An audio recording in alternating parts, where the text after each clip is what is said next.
Assalamualaikum warahmatullahi wabarakatuh. Kami dari kelompok Blooms Club, kelas 11 Manajemen Perkantoran 3. Pada kesempatan kali ini, kami akan mempresentasikan hasil proyek kami yang berjudul Uji Unit Kompetensi Skema Konten Kreator. Sebelumnya, izinkan kami untuk memperkenalkan diri terlebih dahulu.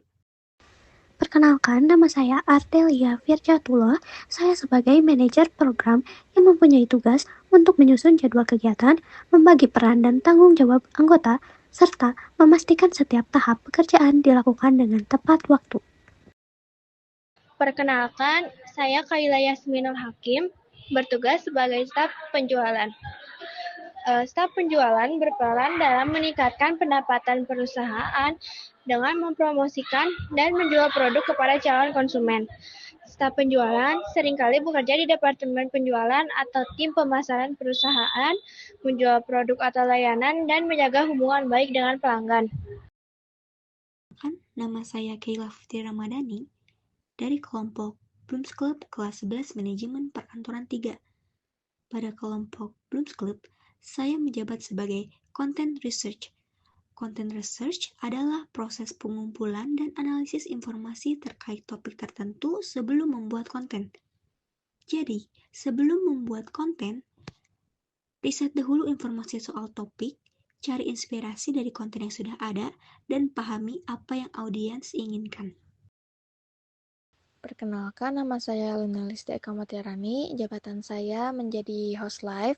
Tugas host live yaitu memandu siaran langsung, berinteraksi dengan penonton, mempromosikan produk atau konten, menjaga suasana tetap menarik, dan memastikan jalannya live berjalan lancar. Perkenalkan, nama saya Revaliana Fitriani. Jabatan saya sebagai Divisi Pemasaran. Divisi pemasaran adalah bagian dari sebuah perusahaan yang bertanggung jawab untuk memasarkan produk atau layanan, membangun citra merek, dan menghubungkan perusahaan dengan target pasar.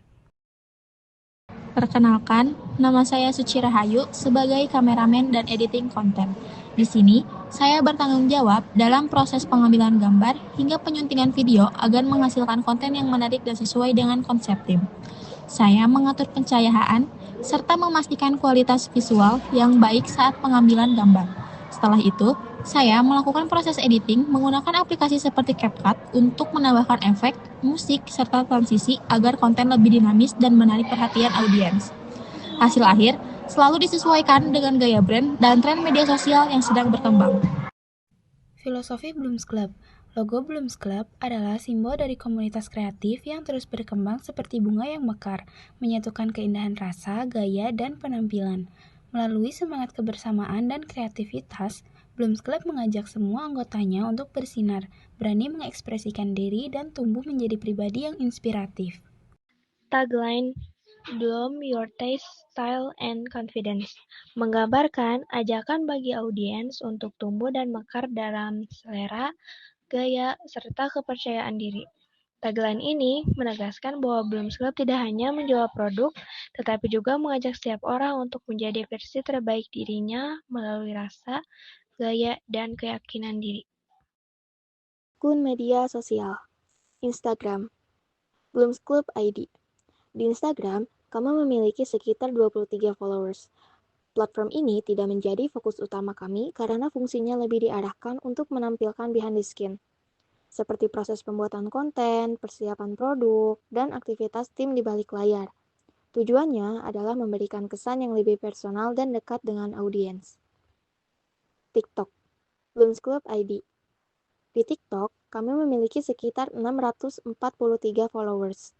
Platform ini menjadi fokus utama karena disinilah kami aktif memposting konten promosi dan video kreatif untuk menarik perhatian audiens yang lebih luas. Gaya konten di TikTok yang dinamis dan interaktif sangat cocok untuk memperkenalkan produk sekaligus membangun branding Blooms Club secara lebih efektif.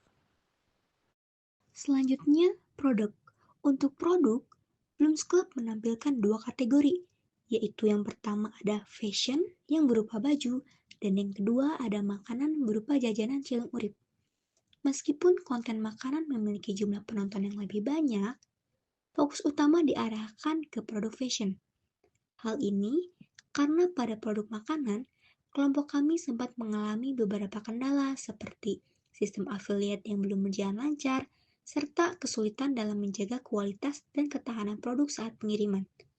Sementara itu, produk fashion dinilai lebih mudah dikelola karena proses penjualan lebih lancar, stok lebih memadai, dan promosi dapat dilakukan secara konsisten melalui media sosial. Slide selanjutnya yaitu SWOT. Bloom's Club memiliki strength yaitu modal kecil karena memanfaatkan stok thrift dan cilung dari sistem afiliasi tanpa perlu produksi sendiri. Produk yang dijual populer di kalangan remaja dan mudah dipasarkan lewat media sosial. Namun, weakness-nya terletak pada ketergantungan terhadap seller utama serta risiko penurunan kualitas produk akibat pengiriman.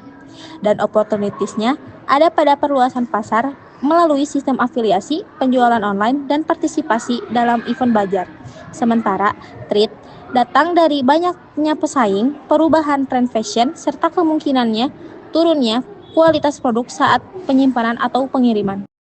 Analisis STP. Segmenting. Segmentasi pasar kami ditujukan untuk remaja dan dewasa muda, baik laki-laki maupun perempuan, yang aktif di media sosial dan mengikuti tren, menyukai konten visual menarik, serta sering mencari rekomendasi produk dan promo melalui platform seperti TikTok dan Instagram. Targeting. Target utamanya adalah remaja dan dewasa muda yang aktif di media sosial dan mengikuti tren produk kekinian. Remaja lebih menyukai konten ringan dan lucu, sedangkan dewasa muda lebih tertarik pada konten yang informatif dan jujur. Positioning. Konten diposisikan sebagai promosi yang trendy, menarik, dan relevan bagi generasi muda yang ingin tampil kekinian. Citra yang dibangun adalah konten dekat dengan gaya hidup remaja serta dewasa muda sehingga produk terlihat keren, modern, dan dipercaya. Slide selanjutnya yaitu live TikTok. Kami melakukan live untuk mempromosikan produk yang tersedia, yaitu baju. Dalam sesi live tersebut, kami mendapatkan 19 penonton, 17 komentar, dan 20 berlian atau gift. Kegiatan live ini dilakukan secara bersama-sama agar suasananya lebih interaktif dan menarik bagi penonton. Lalu di slide terakhir ada viewers content. Konten kami dengan jumlah viewers terbesar adalah konten yang mempromosikan makanan ringan dengan jumlah viewers 532. Hal ini karena kami mengikuti konsep konten yang sedang tren untuk promosi produk, sehingga lebih mudah menarik perhatian pengguna dan meningkatkan interaksi di platform.